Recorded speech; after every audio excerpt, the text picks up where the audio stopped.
19 июня состоялось благодарственное совещание по случаю вручения по поручению национального лидера туркменского народа, героя Аркадага, подарков от благотворительного фонда по оказанию помощи нуждающимся в опеке детям имени Гурбангулы Бердымухамедова, участникам международного турнира по шахматам среди детей 8, 10 и 12 лет, совместно организованное Государственным комитетом Туркменистана по физкультуре и спорту и Туркменским государственным институтом физкультуры и спорта.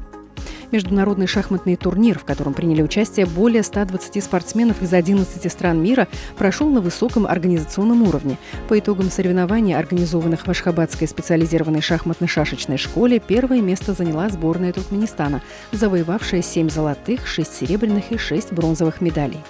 Как отмечалось, церемония, состоявшаяся в отеле «Меркав» города Аркадаг, пополнила череду знаменательных событий Международного года мира и доверия.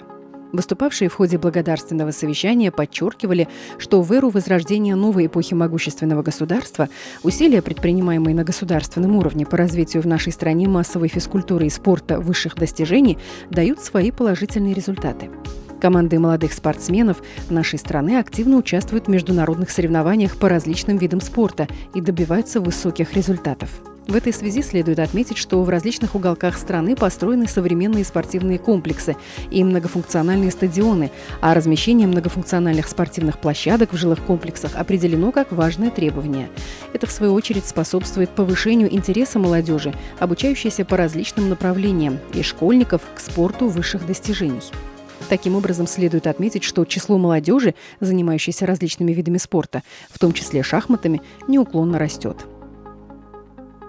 Участники благодарственного совещания, который продолжился песенно-музыкальными выступлениями, выразили слова искренней признательности национальному лидеру туркменского народа, герою Аркадагу и уважаемому президенту за внимание, придаваемое на государственном уровне развитию спорта высших достижений и доступности массовой физкультуры для всех, а также заверили, что приложат все усилия, чтобы, эффективно используя созданные возможности, успешно выполнять стоящие перед ними задачи. В завершении благодарственного совещания его участники приняли обращение к уважаемому президенту и герою Аркадагу.